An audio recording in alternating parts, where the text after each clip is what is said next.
told you I landed.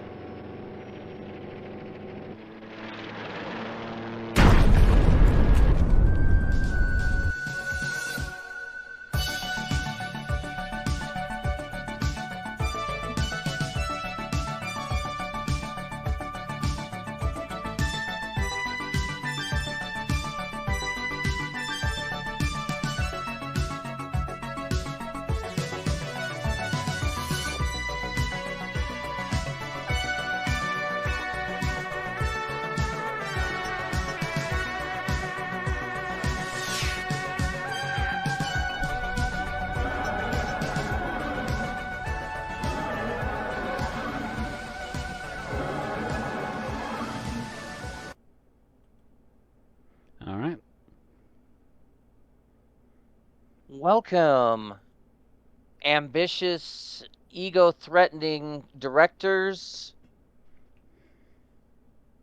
overly concerned underlings, and plant creatures trying to take over the world. Wait a minute. That's like 3 or 4 different serials.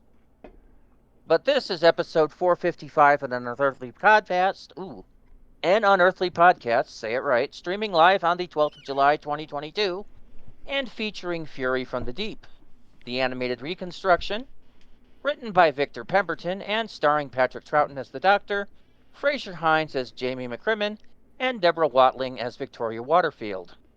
I am Randy Runson McCulloch, your host for this evening, and apparently I can't speak worth a damn. With me is our technical director, Mad Matt Winchell, I live. and our color commentary, Alex Fireheart. Ah, yes, the return of the evil farm. Bill Sylvia, the Man in Black, is currently en route to a conference in Berlin and is thus unable to be here with us tonight. We do have his notes. Are they going to take his So it's breath been a away? while. Hmm. Sorry, I had to. I believe that was Berlin. Yeah. So it's been a few weeks. How's everybody been? I worked 43 hours at my job last week. Oh. They let me Well, go a couple hours, an hour and a half early on Sunday night, and I immediately crashed after 2 hours. mm. Well, I had the problem that my doctors in their wonderful they are intelligent people, but they're not very wise. They assigned me pills that last 20 hours a day. Now, the Okay. problem with this is I need sleep, and I wasn't getting any with these pills. Oh. Well, they when I'm in the hospital, they have me in some kind of catheter because they're trying to measure fluid output and all this kind of stuff. So you wake up, you go back to sleep. Not a big issue. Here, I have to wake up, sit up, get up, go to the bathroom, come back, lay down, and try to get comfortable again.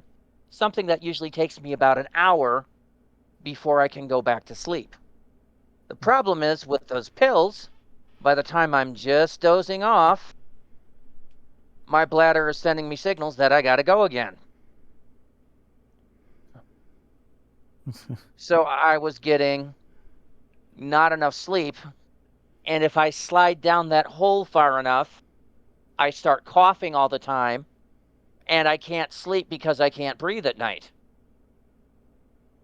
Joy. So I had to go off my pills, reset their timing, go back before I was able to actually and regain some. And I was taking like 3 or 4 nights where I wasn't taking pills, just so I could get my sleep up to a nominal level.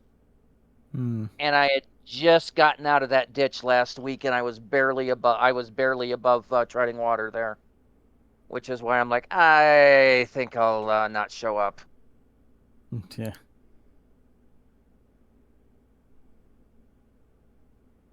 But I seem to have gotten that fixed.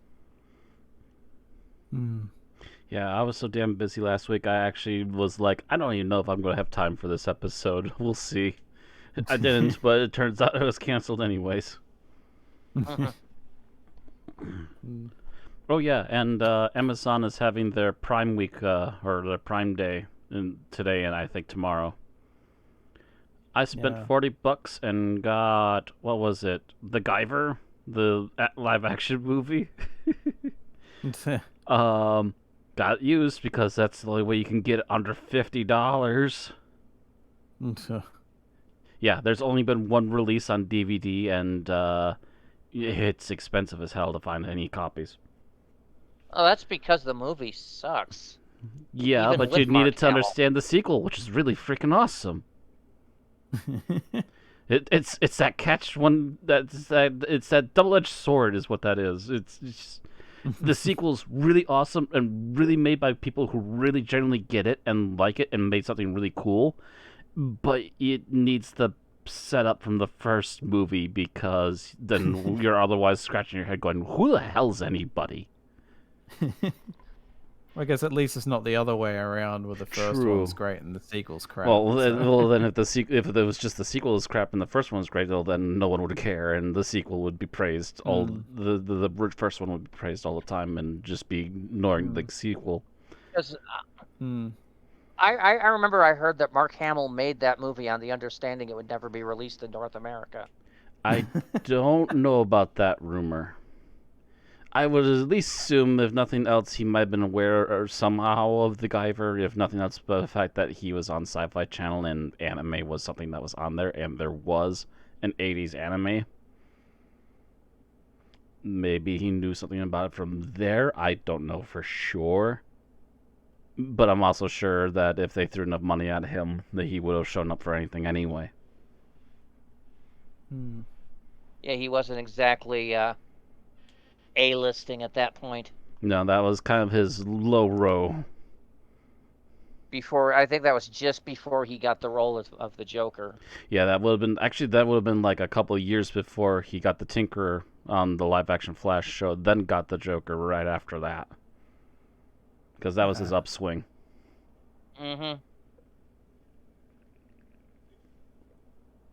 So I got that. I got a best hits of Brothers. I can't remember. Why my brain just suddenly froze on me.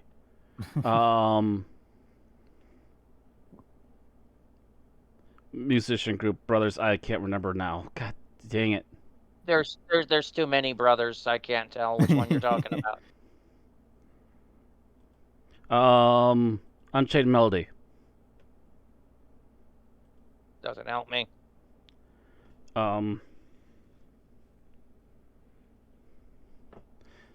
Freaking frick. Here, the tab that's not the web tab. Unchained Melody. Righteous Brothers. Righteous Brothers, yes. I got the best hits of Righteous Brothers. I got Guyver, and there's another thing I got. I can't remember off the top of my head. Wow, my brain just completely shut down on me all of a sudden. Yeah, well, that's fine. I'm not planning on going out and making Jeff Bezos any richer. I got the movie M. I'm trying to remember his name now. It's the first decent movie that Peter Lorre first starred in. Back then, he actually didn't know English, so it was actually a black and white movie that's in subtitles, and I believe it's a murder mystery.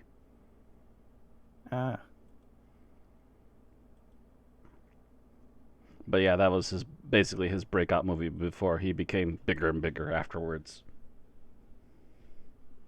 So I got that because I was interested in, I believe I heard about it from Cinemassacre. That's why it's been on the wish Mm. list for years and years, and it was on the top of my cheapest DVDs list. So I'm like, hell yeah, let's grab it. Surprised there aren't more people trying to grab it.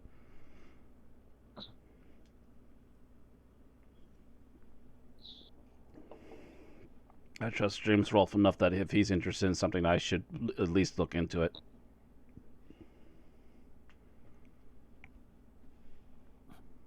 So how about you, Alex? Well, I ended up. It was kind of funny with how my PC showed up finally last week. Oh no. Yeah, it was last week. It showed up like The days blending together for you too.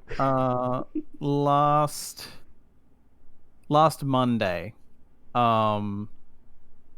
It finally, and it was a matter of like the people that it was sent through, the local depot is understaffed. So I ended up having to like contact them twice, and then the second time through, I was just like, given they're understaffed, do you just want me to come in and grab it from the depot? And they're like, yeah, we can try to organize that.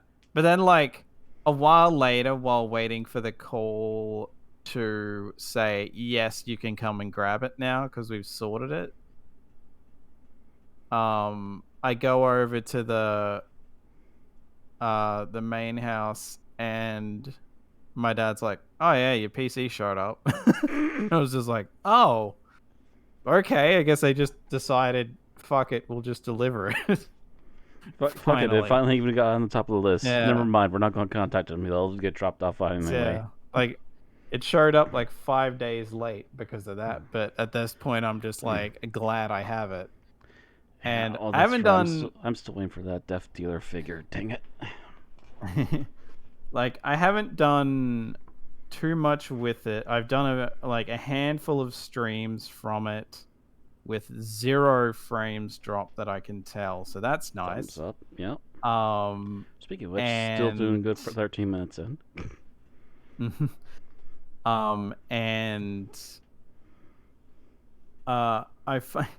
Basically like the first thing I did to test it was installing Star Wars The Old Republic on it. And then when it booted up, for the first time, I was able to go, fuck it, let's put all the graphic settings all the way up. And yeah, it was completely fine. And then like I tried, because that's hardly a benchmark. That's a pretty old game. Well, yeah. But I'm just like, I'd never had anything to play that on that was capable of that. So that was like, oh my god, this is, easily the highest thing that I've ever had. Like, and then I tried the only other like thing I could think of where that I had through Steam was that I'd randomly won a code on a friend of mine's stream for the Steam version the PC version of the Friday the 13th game. Oh yeah, that's a little more fidelity. Yeah, visual so I fidelity. figured okay. Yeah, so I figured, okay, I'll boot that up, and if that's fine, even though I didn't really play it per se, but like I just at least booted it up, no issues. Put the graphics on the highest settings, still no issues. So I was like, oh, thank God, yes, this should be. I mean, to be fair, it was like a $3,000 PC, so. Oh yeah, mine was like $1,000 more, but was reduced to by a couple hundred. And technically, it was like the PC was technically like slightly under $3,000, but like with the money that it cost to shipping as well. Mm-hmm. Even though it was coming within Australia, it was I don't even remember how much it cost to ship this thing. Oh well. But yeah, now it's just like, oh, thank God, I have a PC that, like, generally I have a PC, but also like, oh, good, it was not. Oh, I did not waste all that money. Right. This is something that's gonna last me a while and doesn't completely blow chunks just trying to play something normal modern. Yeah. I will say with Friday the 13th, if you're going to play multiplayer, play it only with friends because the public Yeah. lobbies are a hot mess. Oh yeah, I tried playing it again, like the PS4 version again in October last year, and like for one thing, I could barely get a lobby, probably just because it was the console Oh, version. well, I that don't was know, not my maybe problem, the but that Steam might be a version's more console active. problem, yeah. Yeah. And also like the handful of people I got, I had to mute because I was just like, yeah, no. A bunch of little toxic shits. Yeah. Well, So I was the like, yeah, PC not touching version, this if you think again. that's bad, the PC version has people spamming music, and there's Ah. like 20 players in one server and at least 5 Jasons. Yeah, it's completely messed up, whatever the heck is going on with the PC version. They are not controlling what's going on there. You're better off private game, just friends, or also playing the single player game, which actually is pretty good. It's actually kind of a stealth game where you get to run around playing as Jason, trying to achieve certain incidents in every level. Yeah. It's actually it was the bit of time I've spent on it was quite fun. So just a heads up on that. Otherwise, yeah. Otherwise, you can always also get Dead by Daylight and join a couple of us playing that once in a while. Yeah, that's Anyway, But yeah. we should move on to tonight's show. Yeah, I suppose. Yeah, it's past 15 minutes. Oh, we've got birthdays. We've got a few of them, considering we've been quite off a for few. a bit. Yep. We've got a little geek talk. There's some news, and then our episode summary, our review, our final thoughts, and our ratings. So let's get down to birthdays, shall we?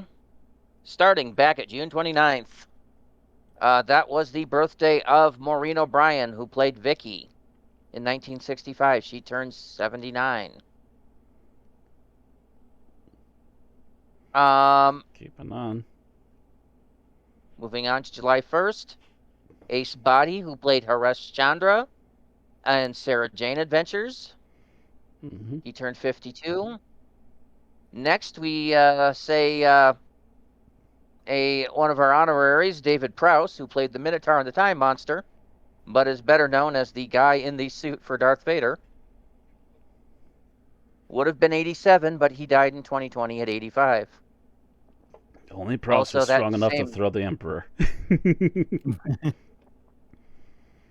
Same day was the birthday of Jean Marsh, who played Sarah Kingdom, the questionable companion. From 65 to 66, was there and killed in the same serial, but it was a long one. It was a long one, and she was an interesting character. So, it is what it is.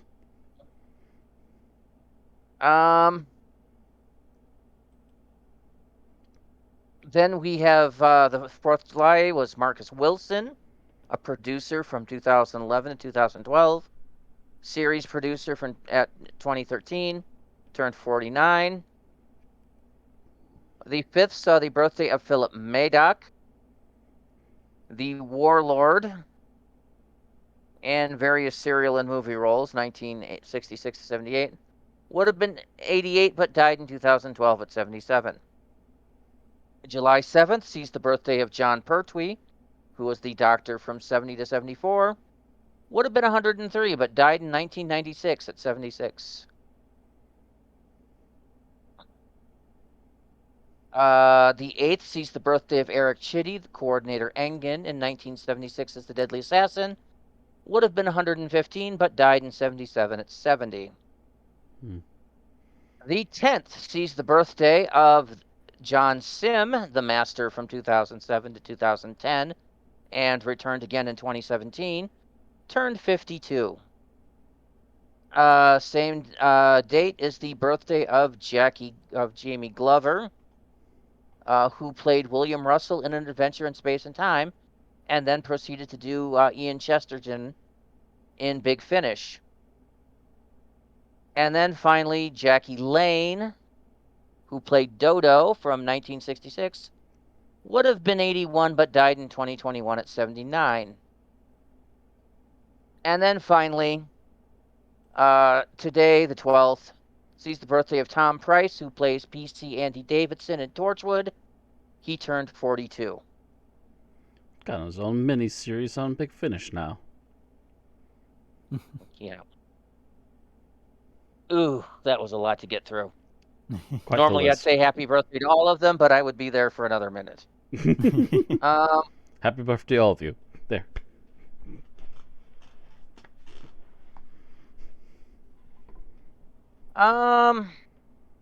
are in the news, in a recent British Film Institute event, Sergei and Dmitry Subtovsky, sons of Doctor Who film writer and producer Milton Subtovsky, revealed a 1986 script their father worked on till his death in 91. Originally adapted from what was meant to be a film adaptation of the 1976 pulp novel Night of the Crabs, the script features an older Doctor, played by John Pertwee or Tom Baker, alongside a new, younger incarnation of the Doctor. It's one of those films that never got made. Oh, so it was a script being worked on by the guy who did the scripts for Doctor Who and the Daleks and Dog Invasion of Earth. The movie versions. No. Was it? Well, so it would have been the third Doctor Who feature film after the 1965's Doctor Who and the Daleks and 1966's Dalek Invasion of Earth.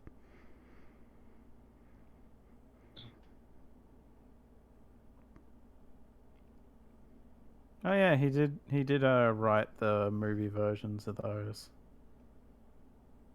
Yes, because it would have been the third in the series if it's the same writer from the air quotes two previous films.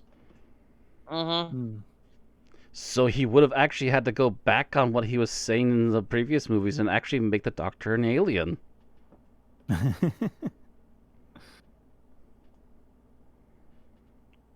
guess in that context, you only had the Doctor's word for it, so. True, although it's still weird that he and his two granddaughters were living on Earth for so long.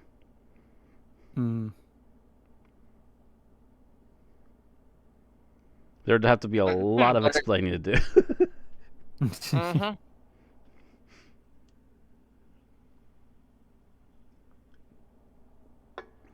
And the only other news is from Big Finish.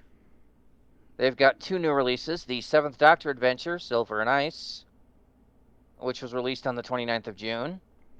And that was written by Dan Starkey, stars Sylvester McCoy and Bonnie Langford.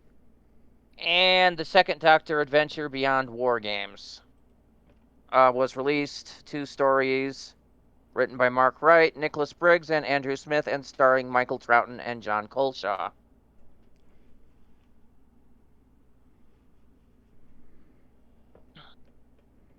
And that's all the news we have.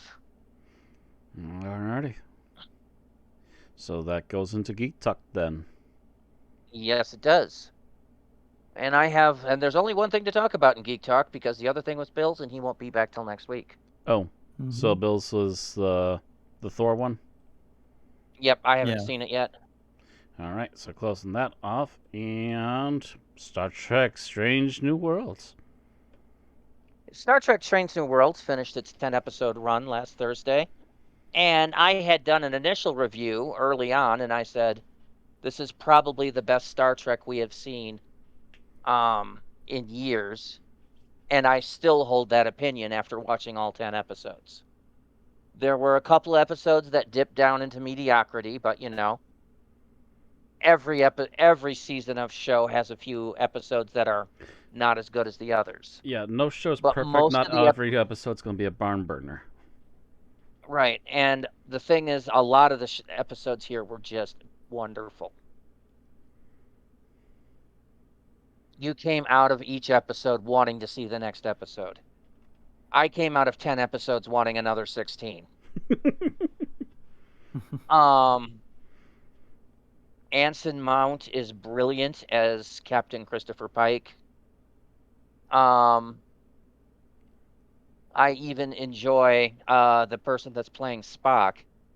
And Spock's one of those roles that's really hard for me to get into because it's so iconic with Leonard Nimoy. Yeah, you have to be a particularly kind of decent actor and look alike to some degree in the ears in order to pull that off.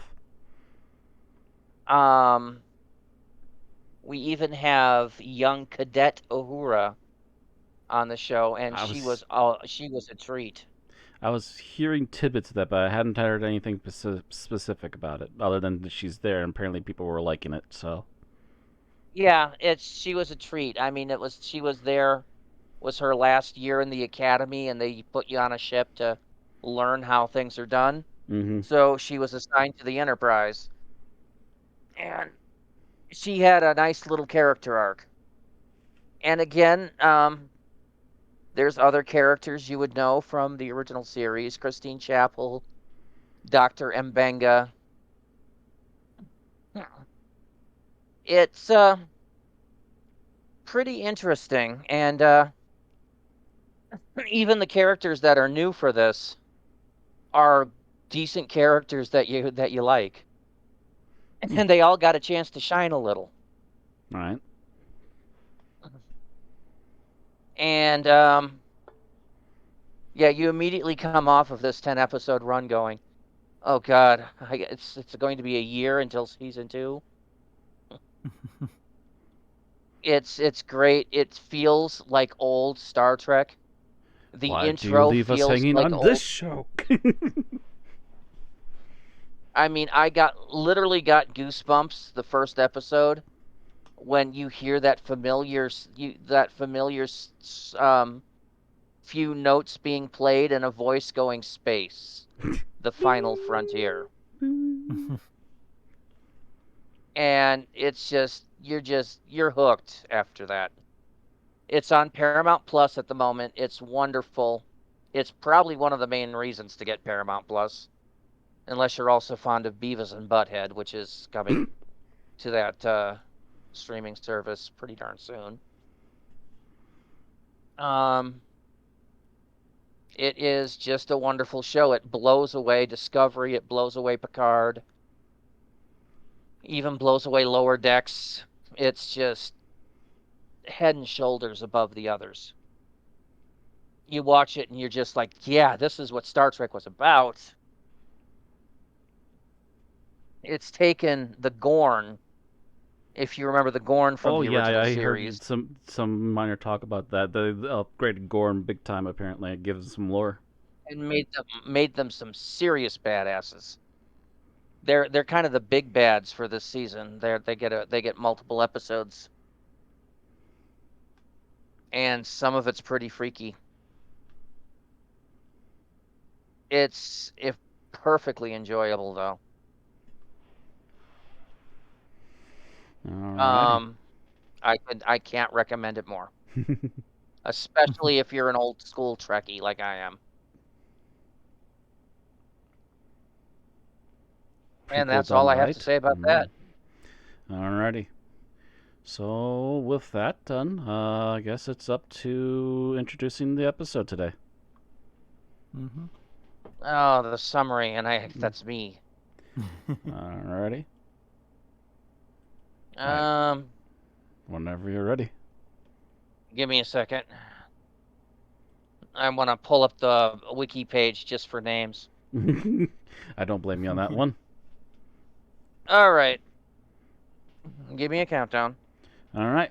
3, 2, 1, go. So the TARDIS lands in the North Sea, not too far from the coast of South England. They realize where they are, and they notice that there's a lot of foam on the beach. After having a little fun in the foam, they notice a pipeline, and they hear a weird noise coming from it. The doctor uses a sonic screwdriver to investigate, but that seems to alert the people there, and they are quickly stunned and taken into the main pump center of the Eurosea gas refinery. Here they meet Robson, the refinery leader, who is a hard ass and seems to be more concerned with his reputation than anything else. You also have his second in command, Frank Harris, who is urging him to shut down the gas because there's some kind of clog going on in the pipes. Robson is just immediately poo-poo what he's saying. At the same time, there is a advisor there. Um, did they say from the Netherlands or where did they say? Netherlands or Dutch or something like that, I believe. Yeah, they said he was Dutch. Mm-hmm. Yeah, same thing. Van Lutens, who is saying the same thing as Harris, pretty much. But of course, Robson won't listen to him either. Harris wants to show Robson um, some papers that he had showing this suspicious pattern on why he should do this, except they show up missing.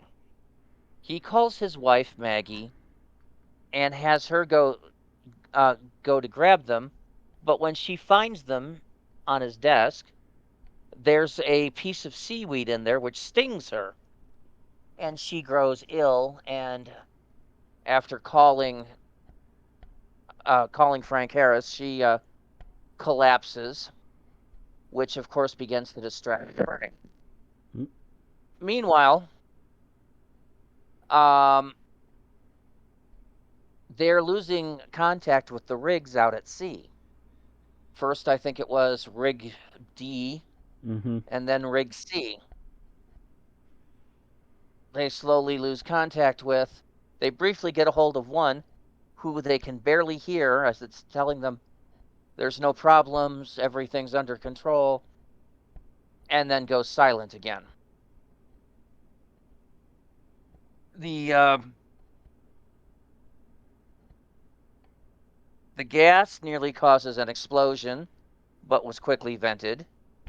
Um, but before long, the impeller shaft, which causes the flow control, is shut down, and all they can hear is the sound.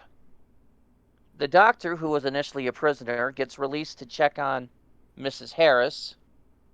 Um, can't really deduce anything, but they soon find a piece of seaweed at her place, which they take in a bag, take back to the TARDIS, and analyze. Well, it seems that the seaweed releases a toxic gas and thrives on natural gas, which might be why it's dealing with the rigs. Um, as they go through, they run into some problems with a couple of technicians called Mr. Oak and Mr. Quill, who are being controlled by the seaweed, who tries to um, kill Victoria at one point, actually multiple times, and eventually attack Robson, and he goes off kind of insane. This eventually causes Van Lutens to convince Harris to take over, and he also calls in control in the form of Megan Jones, who is, I guess, the big political head. Well, she comes down, but by this point, things are in pure chaos. 3 of the rigs have gone silent.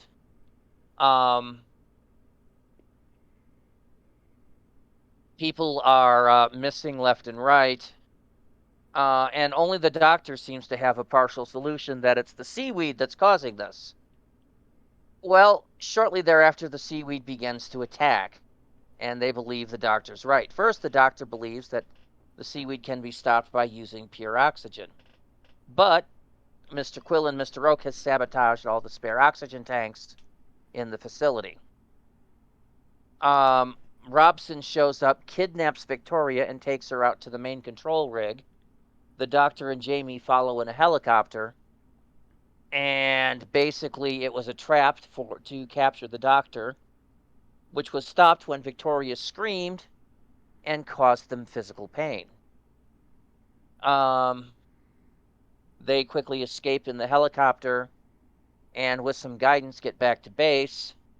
The Doctor rigs up this big sonic device, uses it on the weeds, which basically destroys their nerve center and ends the threat. Victoria decides she's kind of fed up traveling from danger to danger and elects to stay behind with the Harrises. End of story. All right. That was 6 minutes, 17 seconds. It was a six-parter. Yeah. Okay. And there was a freaking lot that went on. Yeah. So let's talk about what we liked. Bill left up his notes. Mm-hmm. I'll be on the other channel. So what he liked, he thought the animation did really good for making up for the weaknesses in 1960s effects. It could be argued that they took too many liberties, but it really did a good job at portraying a growing omnipresent threat of the seaweed monsters. I have to agree with that. Mm-hmm. Yeah. I think they might have done a little bit more than what they could have done with set design back then, but at the same time, it was totally worth it. Mm. Oh, and I did go back through the credits to check. The company that did the animation for this was Digitoons Media and Entertainment. Okay.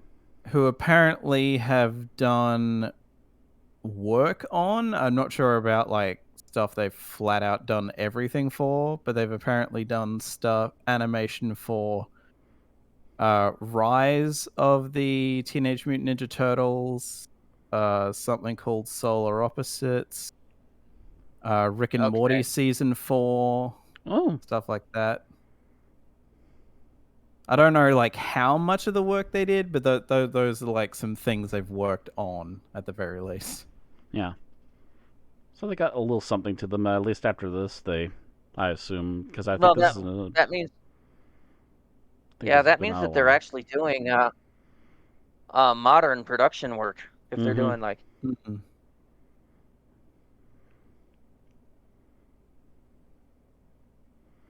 Yep. So who's next? Okay, that would be Alex.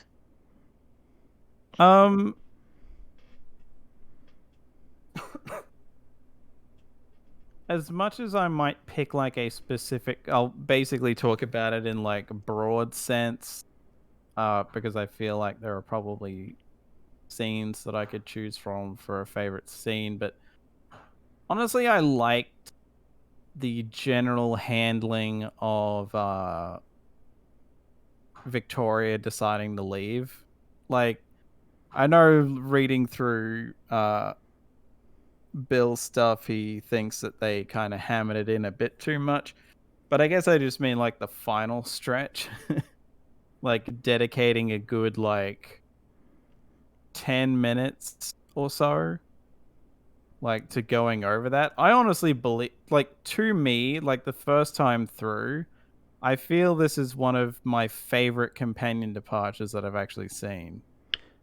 I will say it does feel like a more natural departure. Yeah. It does. It generally feels like it wasn't just tacked on to the end. Yeah. Yeah. And with everything she's been through from the story she enters on to this, it's like, yeah, reasonable that she would not be a long-term companion. She's literally seen the worst of the universe, past, present, and future, like and she's just like, I've had enough. Yeah, like the Daleks, the Cybermen, the Great Intelligence twice, and then this. It's like, yeah, very understandable that she'd be like, yeah, I'm done, thanks.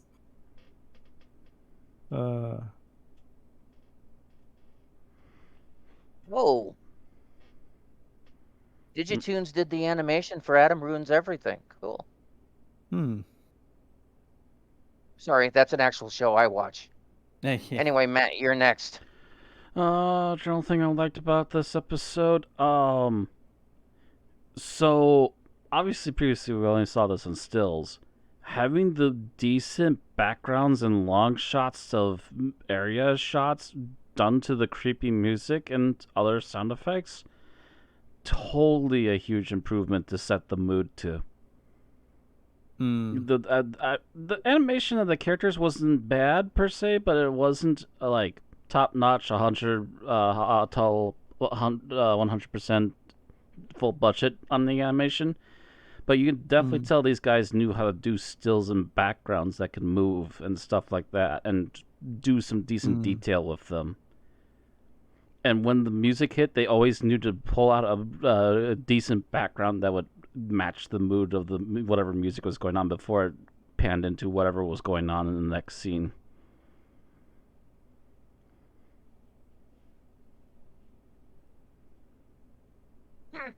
Okay. So off to you, Rian. Yep, I know.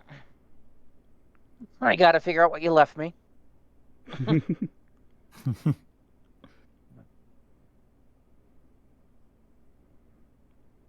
So,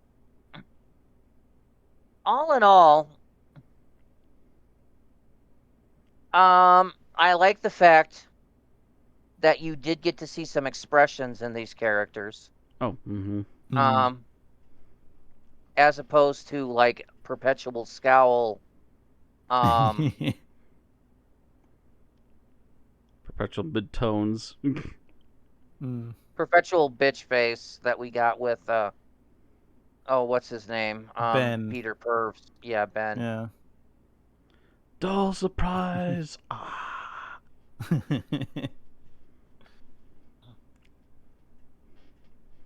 So you actually got to see thoughtfulness. There was a few characters that seemed to be singularly expressive, but then again, I looked up their actors, and that's actually how they looked. Yeah. That's generally how they looked, and they looked like that probably throughout most of the episode, to be fair. Like Robson always had the same expression, but Skull. then I looked at the actor, and he always has the same expression. Like, you can't do it if the actor doesn't do it. It doesn't change anything. All right. Resting scowl.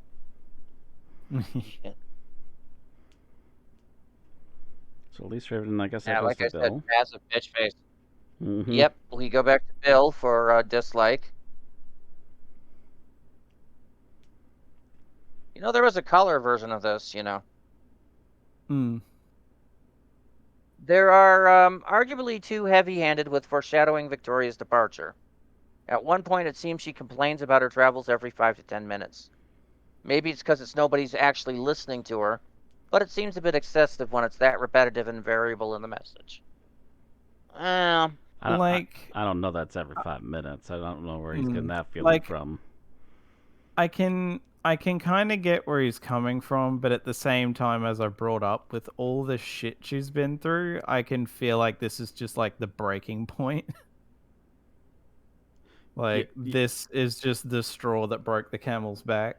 Yeah, not only is it like another world-ending threat, but also it's a world-ending threat where they have to force her to scream. As if that wouldn't be tiring enough in of itself. Yeah. Emotionally and physically. Yeah. Especially because the implication is that they've had no, like, off-screen stuff where they have just been able to have, like, a good time. Yeah, that does seem to be what they're kind of hinting at. Yeah, just constantly one brush with death after another. Yeah. Like, at least some companions get sort of an off-screen break. Yeah, in Modern Who, it seems to be more of a thing, too.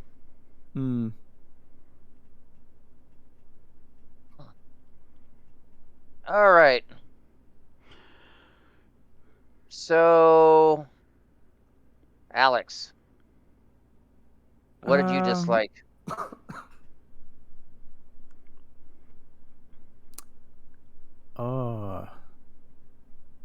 Let's see. I will say as much as I like the animation for the most part, like, they did what they could with the pittance that the BBC threw at them. Some of the expressions are a bit and it's usually the expressions when they try to do someone like laughing or smiling. Like Victoria and the Doctor have really weird looking laugh kind of animations. And then like that one I can't remember his name, but like the tall lanky guy who's one of the Quill. who never talks. Yeah.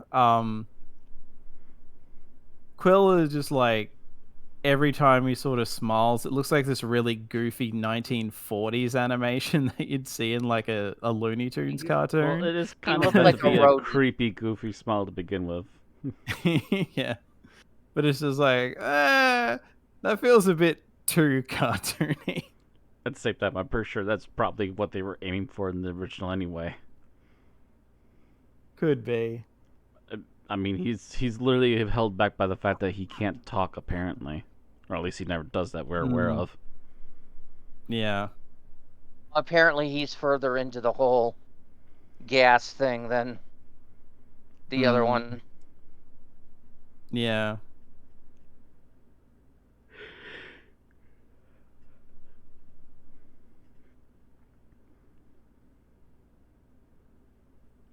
So I guess it goes to me then.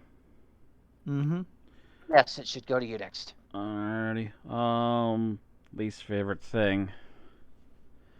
I will say that for all the people complaining to the guy who's in charge, I'm surprised that they didn't decide, which they do eventually decide to later, that some of these characters didn't decide to just literally do what they were preaching and just go investigate things on their own. Because they were constantly trying to tell, I can't remember his name, basically the foreman guy, to stop and try and at least investigate some things. And he would never listen, but suddenly when he's out of the picture for a little while, suddenly they have the gumption to not wait for the red tape and just do it themselves. It's like, where was this skip and go like 3 episodes ago? Yeah. Talk about a bit too little too late. Mm. And get scrapped by seaweed. Well, yeah. I mean, here's the thing. The point that Robson's like, I'm not listening to you because you haven't agree, and I'm biased against that because I never got one. And I'm not listening to you because you're Dutch. I would have been like, yeah, racist, bigot. Yeah, we're doing this anyway. Go fuck yourself. But apparently, getting the engineer to go along with it's just like, I've known him for years, though. So you know he's a racist, bigoted piece of trash.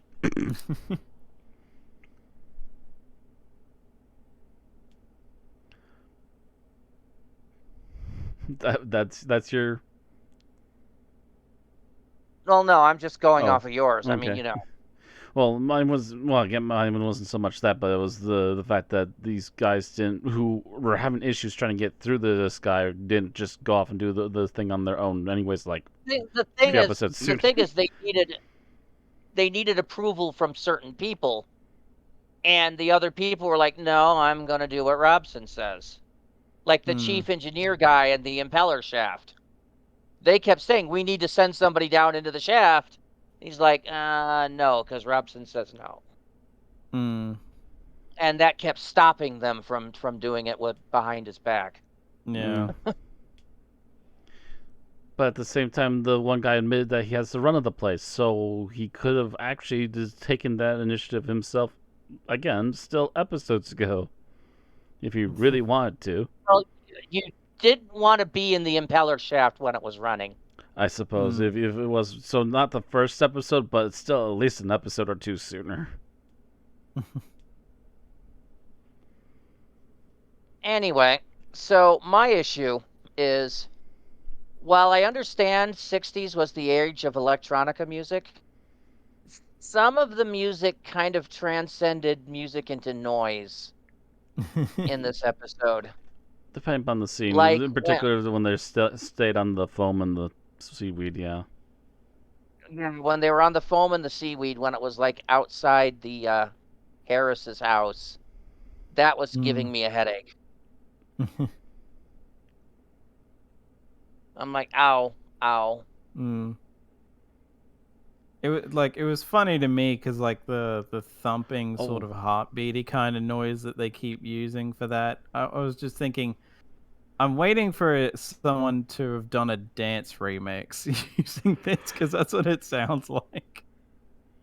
In fact, I think actually the worst segment of the music / noise becoming too much is also when it starts attacking like Jamie and the others when they're inside the house, because you can barely hear them talking and they're in a almost half shouty panic. It's like, oh, come on. Yeah. The mixer was a hot mess at that point for some reason. Yeah. All right, so favorite scene. Bill's is... Hey, get back there. The scene in which Oak and Quill plant seaweed in Harris's house. We're gonna make sure something bad happens. I'm not a big fan of what it represents, as it moves the story away from being a rare creature feature to a more traditional intelligent evil. But the way the scene is carried is just so sinister that it's perfect. My brain, every time it's like, and I'm Oak, I'm like, Professor Oak, what are you doing here? You should be labeling Pokemon. Oh, wait. Looking at Quill, I see you've already caught a Rattata.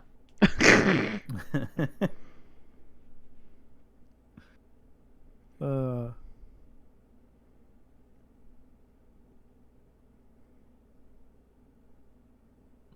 right.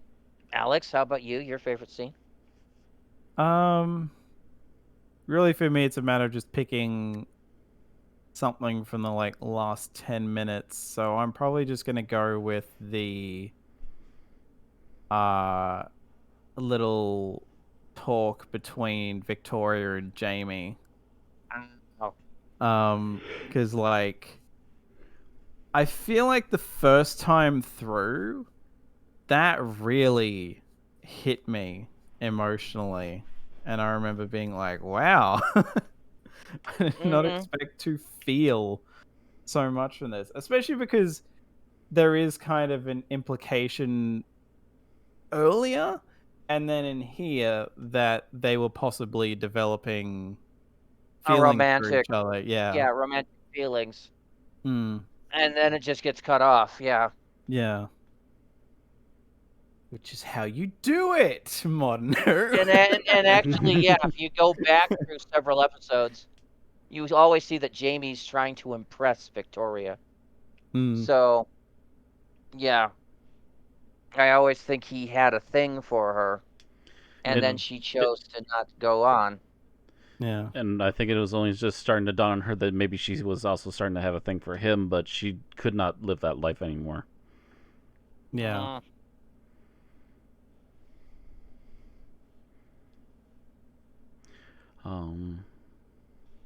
Is that it? Yep. All right. So, I guess my favorite moment. There's a couple of really good, decently done, cliffhangers in this serial. But the one that I think I like the most is literally them literally shouting at the foreman to listen, and you just hear dum dum dum dum, and they're just like, you hear that? It's weighing down there. Something unknown. Just before finally going to the ending theme. I always thought that particular thing, he almost felt like he was out of character for a moment. That guy, no, he was constantly on the, there's something down there. We don't even know, we're not even sure what it is. And that particular moment, it almost kind of felt like properly almost Lovecraftian for just a brief moment. Which it does hint at occasionally later on, too, a little more Lovecraftian almost at times. Especially when you see them, with the seaweed, and then they're just obviously mind controlled and then start walking out into the water. Holy shit! Like this shy of Secret World esque stuff from like the first area in that game. Was it Maine, the Innsmouth or something? I keep forgetting what that town's called. I know what you're talking about. Yeah. But yeah.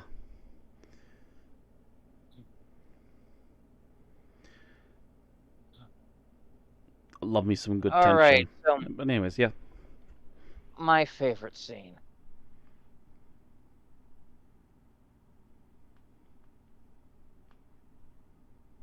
I think actually mine is the beginning where they're playing in the foam. Oh. Because I'm like sitting here going, that stuff, could be dangerous, guys. But they seem to have a foam fight, so I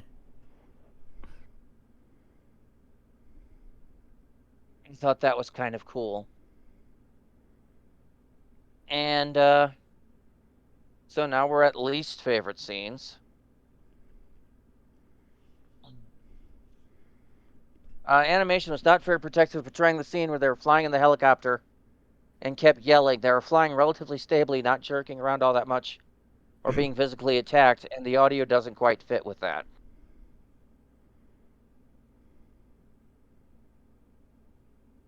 Okay. I agree to an extent, but I think that was more of just a budget thing. Honestly, I believe my bigger issue with that particular scene is that the guy just keeps going on and on, basically giving the same instructions over and over again. It's like, ugh. It's because the doctor keeps like crashing into the water. It's for one, it's not easy to pilot a helicopter because you have to get the tilt of the upper blades to the rear just right for you to go forward without going down. Right. Mm.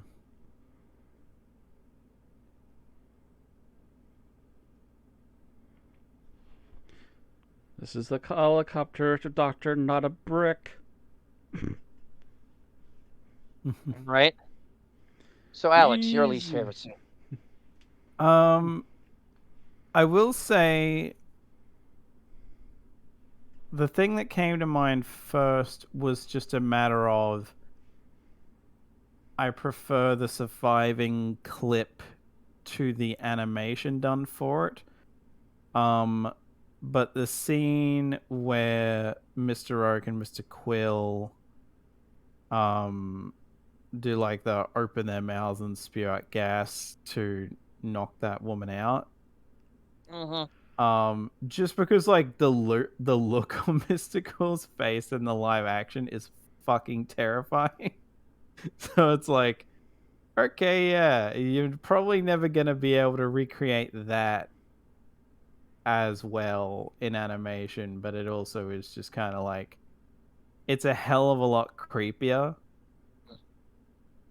in live action, and the animation by virtue of what it is and how cheap they had to do it, it's like it's Yeah, just if it's they one of could those things if they where, could afforded the time to make things look a lot more realistic, that could have been genuinely as creepy. But as it is, with the haste they need to put into these things, yeah, it wasn't gonna pan out quite as strong.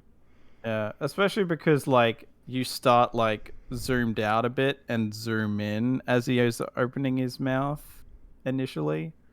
Mm-hmm. So it's like, whereas I think it's just like a static shot in the animation, True, that so too, it's like yeah. it's a little less dynamic, which I assume is just a matter of budget and stuff Yeah. and whatever. So Budget and time. it's like, yeah, it's not entirely their fault. It's more the BBC being cheap, but Mm-hmm. but yeah. All right. Matt. Oh, least favorite scene. Trying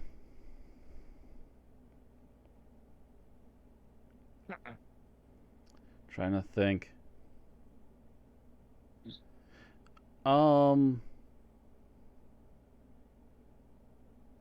Oh, actually, yeah. My least favorite scene is when the Doctor and Jamie get back up from discovering that the one guy was abducted by the seaweed, only for them to immediately go, "Where's Victoria?" and not immediately look into the tube room, where I immediately guessed is where they would have tossed her after they knocked her out. It was literally my first guess, and it was like the closest place they could have checked that was partially sealed off, but nobody looked there first. Instead, they go running around the entire place and coming back, and then Jamie finally finds her. Mm. I'm like, come on, guys. There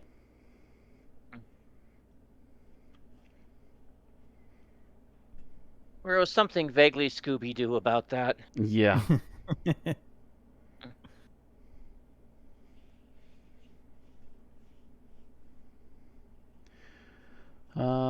Ram? All right. I'm trying to remember. I had a least favorite scene selected, but now I've forgotten what it was. Um.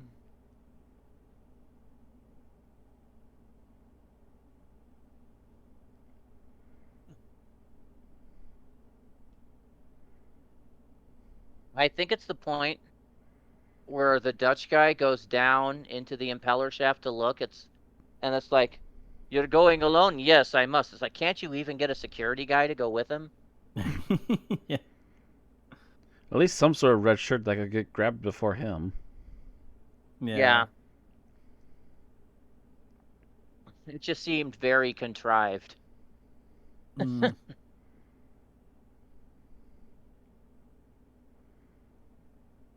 It was the excuse to get him nabbed, both his excuse as to why he can suddenly go down there and why he had to go alone.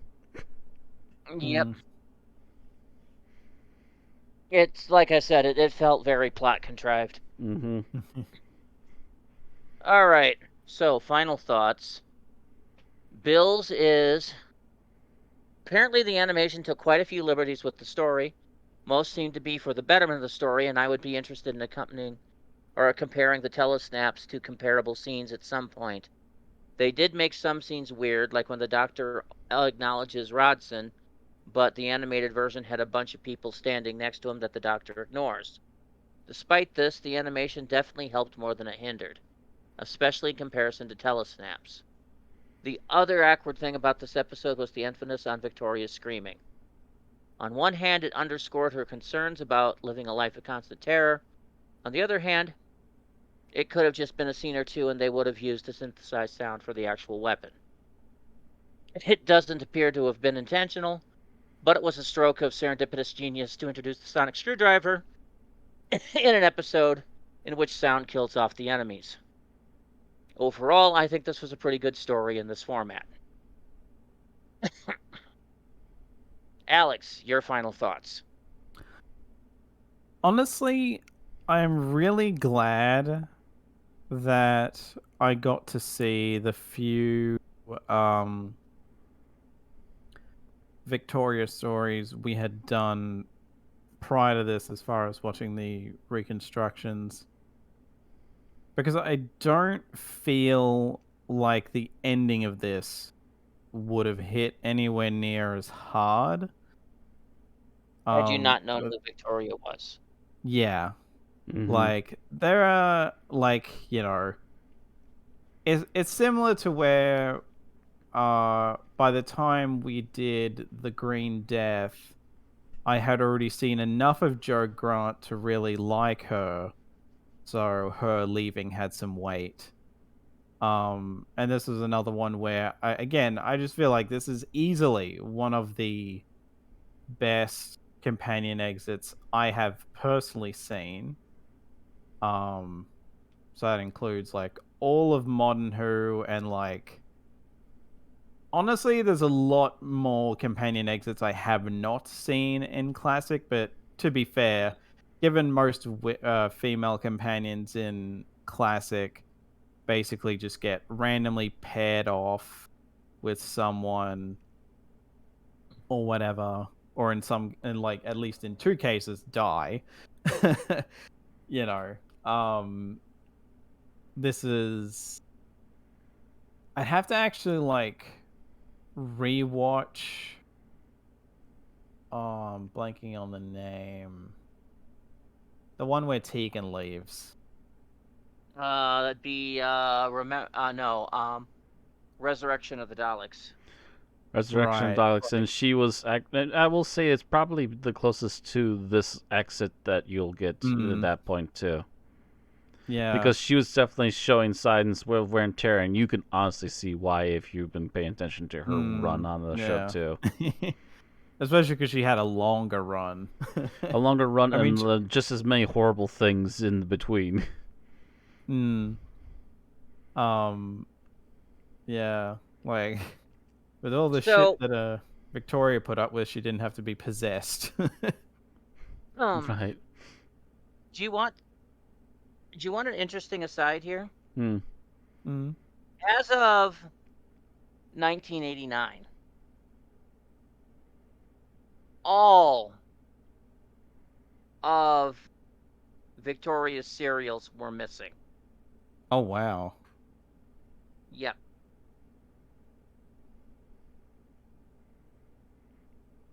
As of today, all are recovered, at least in part. Enough that they can make animated adaptations. Yeah. I mean, she first shows up in Evil of the Daleks.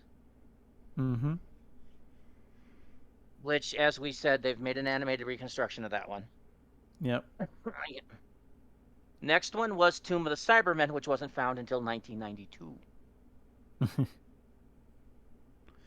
Next is The Abominable Snowman, which is mostly missing. But have they done an animated of The Abominable Snowman? That one's coming out in either August or September. So it's almost there. Yeah. So it will be coming out. Yeah. Next is The Ice Warriors, which they mostly found. And I think they've made an animated follow-up of the rest. Yeah, they did. I believe they do have an animation for the missing bits. Next is The Enemy of the World, which they found intact just a few years ago. Yep. Followed by The Web of Fear, which is only missing one serial. And that was in that we covered that animated. Yeah. And then just Fury recently. from the Deep. So all of that season, this is basically Enemy of the Daleks is the end of Troughton's first season. This is through the rest of it except for Wheel in Space, which is the last episode of the second season. So she's in there for basically a season, and they've recovered that entire season. At the very least in audio, if not also finding complete stories by luck and chance. Yeah. Well, that in itself is just amazing that entire season is now back and available. Yeah. Whether it be in regular or animated. And it's taken them since, what, the 90s to start regathering them together? The first tidbits were in 92, so it's taken them like 30 years to regain most of that library. But they have. And I mean, they gained some of it after most people had lost all hope of ever gaining any more, you know?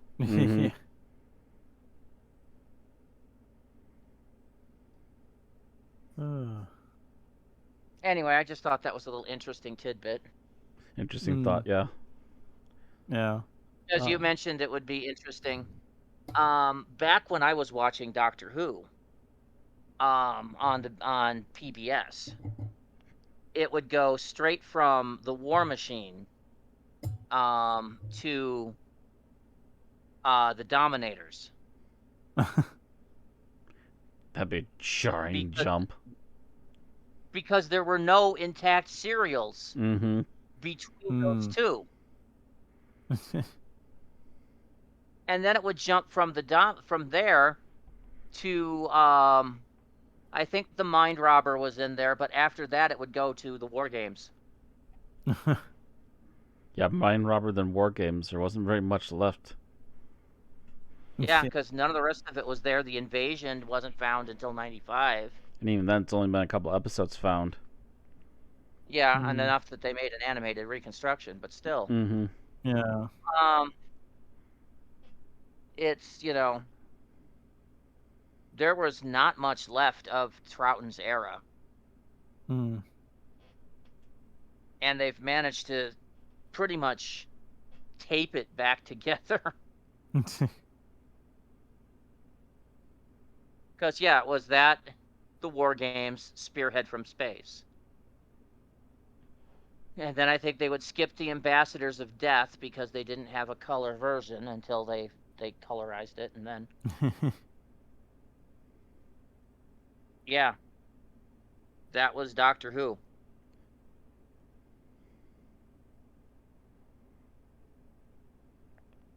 Now, they just about have all the serials.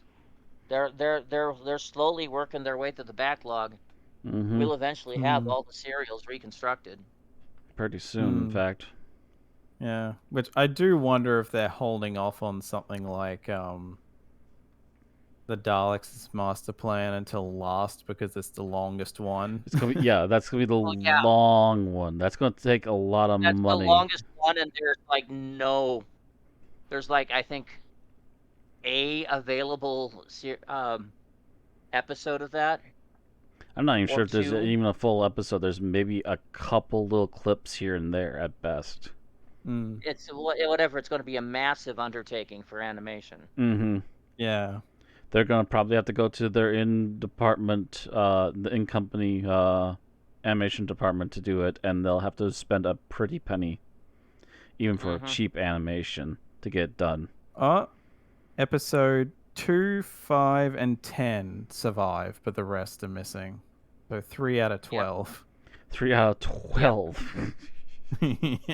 9 episodes. Yeah, that's gonna be the longest undertaking for a reconstruction at this point. I wouldn't be surprised if they actually give it to multiple houses, even just to speed it up. Yeah, probably. Depending on who's willing and who's capable. Either that, or again, they might just wait until everything else is done, so they can just put all of the time and effort into that one. Right. Well, honestly, I think a lot of these reconstructions might have been them just testing the waters with different people to see who can do what. So they can pick the cream of the crop to decide who's going to do the big one. Anyway, Matt. My final thoughts on this. The reconstruction definitely helps this episode out. I do remember long stretches of sitting there with the screenshots just going, what the hell is even happening right now? It sounds interesting or really badly mixed at some points too, even though that's a thing that happens occasionally. But just sitting there wondering, well, what am I even supposed to be seeing right now? Can we at least try to? No, just sitting on one still, thanks. So yeah, this is I had the feeling this was going to be a decent episode, and it definitely is. It is not perfection by any state of the mind, but it is a huge rescue effort for this poor episode because of so much missing when you only got these shoddy stills. And that's my thoughts. All right. Give me a moment here.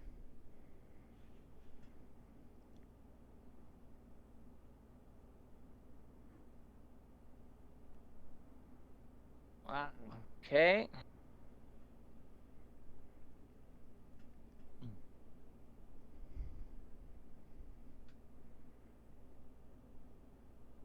Oh, wow. We actually had a fairly good panel when we did this one. Oh, originally, yeah. Yeah.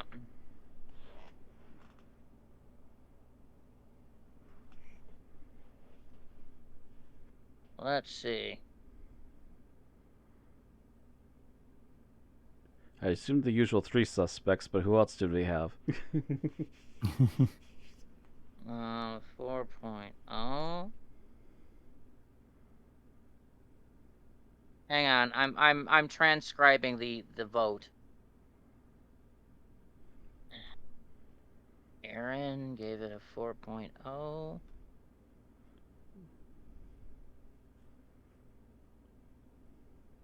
And Tim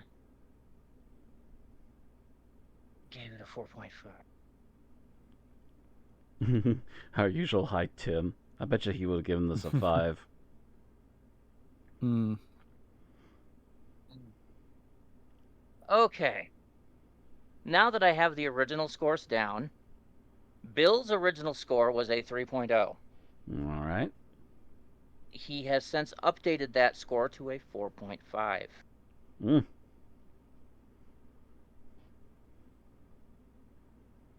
So that's a huge step up. Hmm. Alex, you are watching this for the first time. You know what? Yeah, I feel like there is just enough that drags it down a little, but not enough to drop it too far. So I will also give this a 4.5.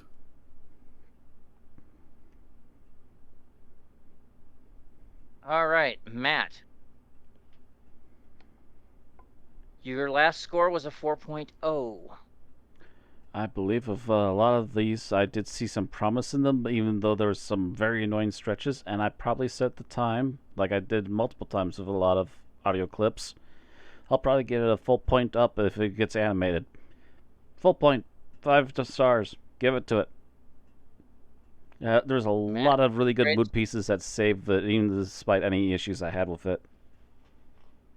And I also think it deserves a full point rise.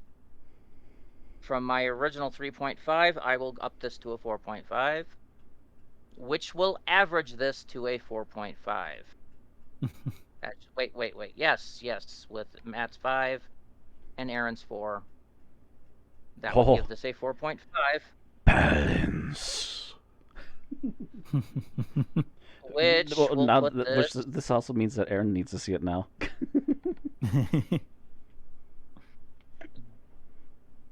at number 71. Ooh. Out of over 400 things reviewed. It is on par with Paradise Towers, Rosa, The Woman Who Fell to Earth, War Machines, The Invasion, The Rebos Operation, Thin Ice, World Enough in Time, The Doctor Falls, Mission to the Unknown, Resolution, Enlightenment, New Earth, The Zygon Invasion, The Zygon Inversion, Utopia, Here Comes the Drums, and Last of the Time Lords. Slow clap. It is better than The Green Death, The 11th Hour. Oh. And it is not as good as The Seeds of Death, The Talons of Wang Chiang, Arachnids in the UK, and The Ghost Monument. So there we go. 71 out of over 400 things reviewed. That is all we have to say about Fury of the Deep again. Fury of the Deep updated. So, Matt, do you have the closer card? Yes, I do. I suppose since Bill is not here, I guess I need to do that, don't I? So if you've been enjoying... Go ahead. So if you've been enjoying our streams, you can catch our uploads to YouTube at Unearthly Podcast. You can catch our live streams as we do them, or just check out the VODs there as well on Twitch at Unearthly Podcast. You can find our updates and news on Twitter at Unearthly Pod, on Facebook at Unearthly Podcast, and if you enjoy the content enough you wish to financially help us out a little bit here and there, you can always check out the Patreon at Unearthly Podcast. All right, so next time, we start our look at the second series of the Ninth Doctor Adventures with the Scribe Award nominee Girl Deconstructed, written by Lisa McMullen and starring Christopher Eccleston as the Doctor and Pearl Appleby as Jana Lee. We'll see you next time. Good night. See you all then.